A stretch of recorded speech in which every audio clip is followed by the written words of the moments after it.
What's up, guys? Subzerac here, back for another VOD review. Today, our first NA VOD review of the patch.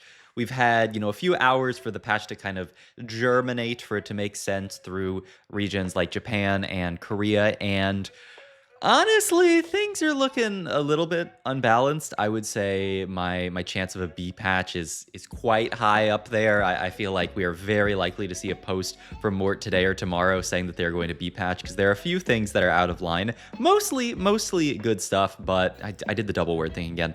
But mostly good stuff, but yeah, Mort, well, they'll probably be a B patch. I don't want to say, that Mort messed up, because, honestly, I don't know how much he even worked on the patch. He's probably working on, set 20 when they're turning TFT into a national esport, and there's going to be a broadcast sponsored by Tostino's Pizza Rolls. In any case, Soju starts off this game with an interesting setup here. He's holding on to some units that, in the past, you wouldn't even be excited holding on to, that we can just kind of look at here. He's held on to this Shaco pair here, gets dropped to full IE, and so I think Soju probably realizes that I can actually play Shaco Reroll from this spot. I'm going to grab Not today, and I'm going to look at the... He sits up out of his chair, but he has a double slam onto Shaco right now. So to yap for a second about Shaco, going into the prior patch, last patch, you were really never excited to play around this dude whatsoever. It was really broken on PB if you guys played PBE, and then they nerfed him pretty hard. They made it so that his little spell blink can only, when he gets the Syndicate hat, that he can only blink 3 hexes instead of 4, which was a really good change, but just meant that he was a lot weaker, and then they also buffed him. They really just didn't want Shaco to be broken going into live, which is understandable. I think a lot of people probably would have yapped a lot about, oh my god, Shaco's so broken, he just deletes my entire team, so they didn't want him to be broken going into live. But after an entire patch of him being kind of trash, they said, let's buff up Shaco a little bit, and honestly, this comp is really strong, this Shaco reroll, which we'll talk about today. And then also Vayne reroll received an enormous buff, not in Vayne actually being buffed, but in this Jarvan buff that we talked about. If you guys watched my patch preview yesterday, I was kind of saying, like, this seems like too much. Jarvan probably should not be a super strong unit because his traits are so good. He fits into these boards, these Slayer boards with Vanguards on them beautifully. And so, like, you don't want Jarvan to be a broken unit, but and actually, so just gonna go look at like item stats here probably, but there's like no stats. I mean, I'm pretty sure the best last item here is Hodge ideally, but yeah, I don't think Jarvan should be a very strong unit, but he is a really strong unit now. And so any comp that plays Slayers has received a massive buff. So we have this Shaco reroll comp that's a lot stronger, the Vayne reroll comp, which is basically unchanged. I wanted to do a VOD of this comp because this is it's almost like a new comp, it hasn't really seen any play going into live. But yeah, this comp got obviously a lot better, and the Vayne reroll comp is probably the best patch, the best comp on the entire patch, just because yeah, the comp was already decent going into. And what are we doing here? We're still trying to look at stats for his last Shaco item here. I mean, you could go BT, surely, like you could make an Edge of Night here if you think it's going to swing a fight, but we don't really have that much of a streak, so I think you just chill here. Ideally you want the Hodge just because it synergizes really well with the IE. So yeah, I'm pretty sure Edge of Night IE plus Hodge is Shaco's BIS, and picking up the Not today, gaining the Edge of Night right at the start of the game is fantastic. I mean, he could have actually taken Starry Night. That was another potential idea for Soju, but he just said, you know what, I mean, getting this Edge of Night onto Shaco, honestly, it's interesting. Like we've gotten through this entire stage without a Shaco 2 and done okay. We've killed some units, but Shaco is a snowball.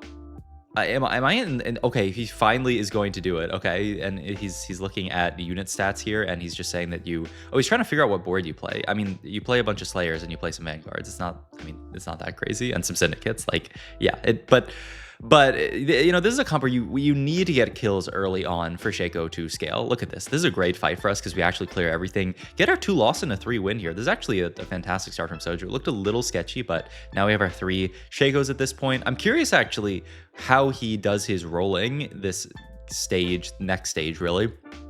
Because, oftentimes when cluster roll, you want to be rolling at 3-1. This is a comp where you have a lot of stuff that you can dig for. You can dig for Jarvan on 7. You can dig for Vayne on level 6. So it's not a comp where I think you really are that pressured into rolling that deep here, but he does have a lot of gold here. So yeah, I think when you have this much gold, you probably do roll a bit here. 5 Shacos at this point. Another ATF here, 6 Shacos at this point. But yeah, he's just going to, actually no, he's going to keep rolling. Wow, he rolls actually pretty deep here. Picks up some Mundos as well. I mean, that is something else that you can go for. I don't think you're like that excited about the Mundo 3, but I mean, it's something you'll take. And so we end the roll down with 7 Shacos at this point. He wants to roll to that magic number, 33 gold, so that he can make sure that he's getting back up. Ooh, honestly, misconnections here is great, right? I mean, this gives you a Shaco. This allows you to just roll on 5 here, guarantee the Shaco 3. I mean, you could also just find your center. I mean, misconnections is more tempo. Find your center is just like an augment that you could take. But yeah, I like this a lot. And you really just want to roll here for 1 Shaco. There's another Mundo as well. Ooh, this is a little bit rough that he has to roll this deep, but okay, he finds it. And now he just has to sell bench here. And oh my God, he's actually running out of time. Okay, he manages to get the Shaco at the last second. All right, gets it in. Sunfire has to be the other slam here. Like we talked about, the BT slam came down. Good enough on Shaco. Like I said, Hodge ideal, but this is certainly good enough. And I mean, this is Econ. This allows Soju to just start pushing levels here and getting in probably not more Syndicates, but much more likely more Slayers onto this board here. He's just playing the 2 right now. Yeah, you can usually, I would say, get out of the Twisted Fate, though he actually, wow, sold off the Vayne there, saying, I don't even care about this. I'm just going to play this board for now, even though, yeah, this TF is really not doing much on the board. We'd rather, honestly, just random Bruiser, but we don't have one in shop. But okay, all good.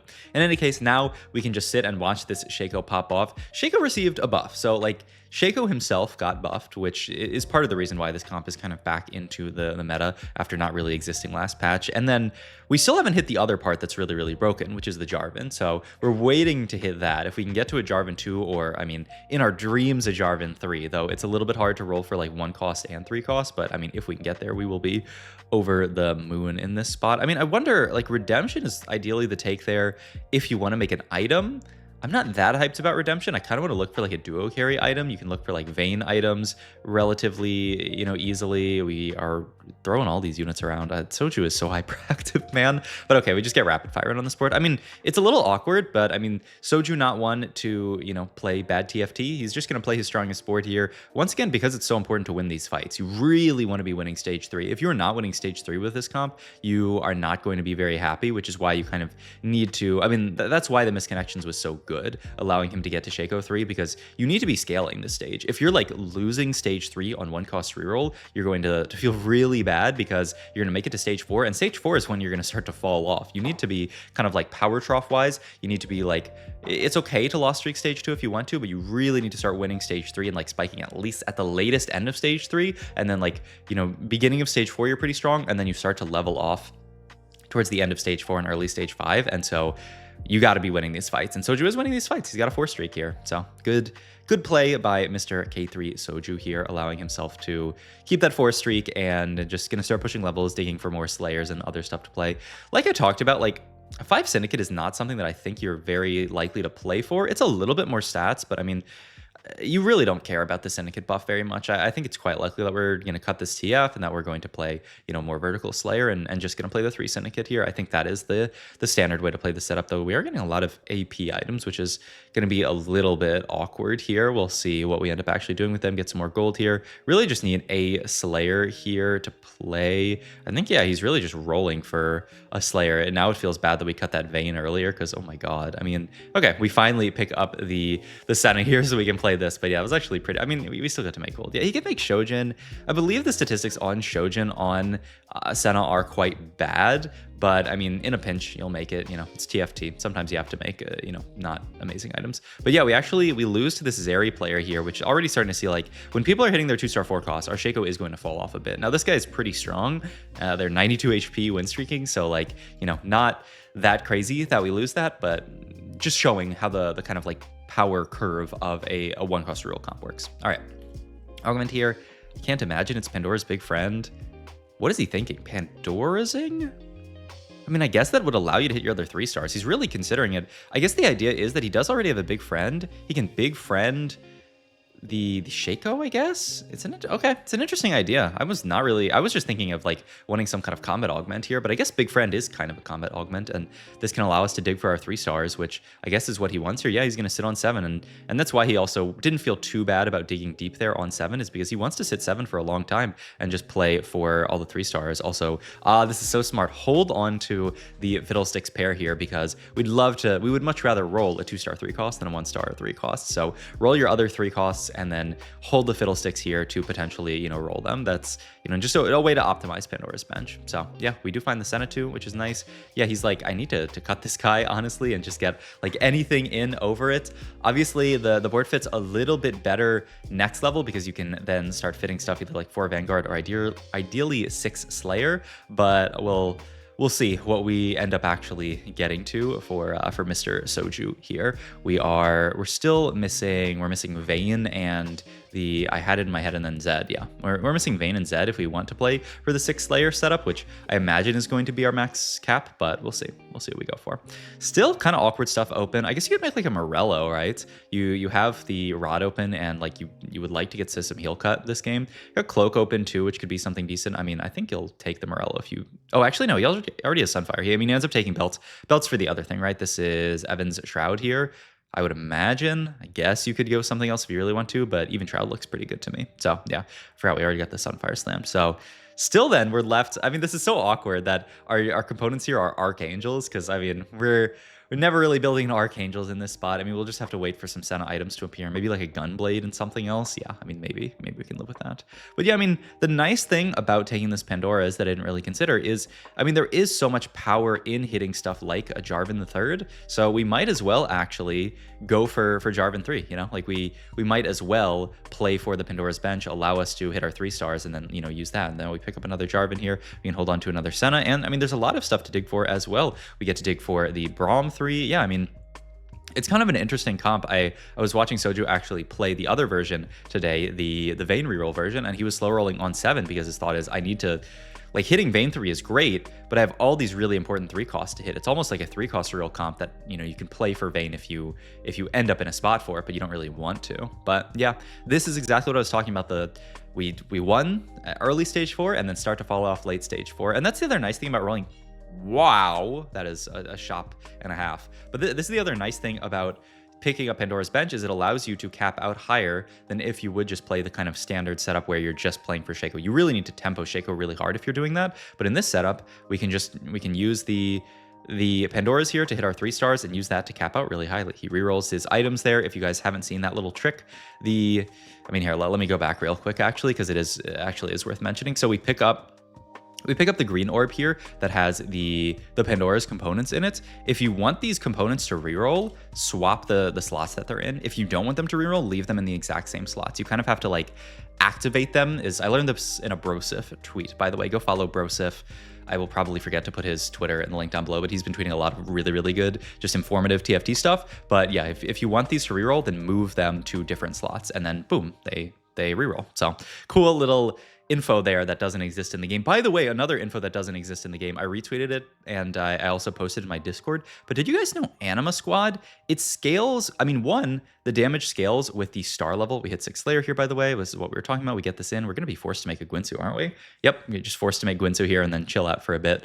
These are horrible Senna items, but any items are better than no items. But so Anima, the one thing that doesn't exist in the game is they scale with star level, which I found out, like a week ago or something like that. Okay, so your anima abilities, the tornadoes or whatever, they scale with the star level of your anima units. But you know what I learned yesterday, which is absolutely crazy and also is just not in the game whatsoever?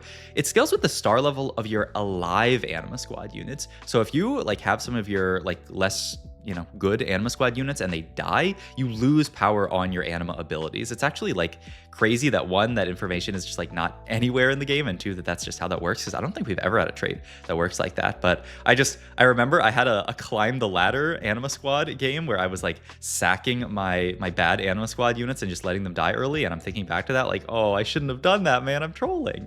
But okay, we get to our final items here.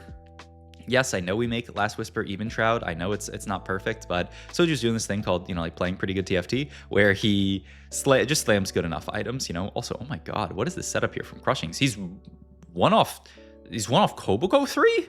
Oh my god, and he's 2 off Ziggs 3, but he's about to die. What? Okay. Oh my god, he's about to die. What is going on with that guy? He cashed out a huge cash out here. 1 off Koboko and Ziggs. Help. Koboko, no Koboko or Ziggs on Carousel. Man, imagine if there had been a Koboko on Carousel here. That would have just been absolute cinema. My God, that is crazy that he's one off Koboko 3 on 5. I don't know how early he was one off of both of those guys, but that is. I mean, he can sell. I mean, he probably has to sell his board at this point. We should just be keeping our eye on the right here. We do hit our Jarvan 3 finally, so this is what we're really playing for. Shaco, we moved actually. We're going to move the Hodge down to Shaco, which is smart, and then BT up to Jarvan. Oh, this is so nice. And then Evan's Shroud, and then the Sunfire can go onto the Jarvan. I love it. I didn't see anything flash over there from Crushings, and yeah, FFs. Oh, that's so sad. One off a vote. That's one of those games where you're just like, I was this close, Mortdog. I was this close. Why? But, you know, you can't have the good without the bad. That's how it is.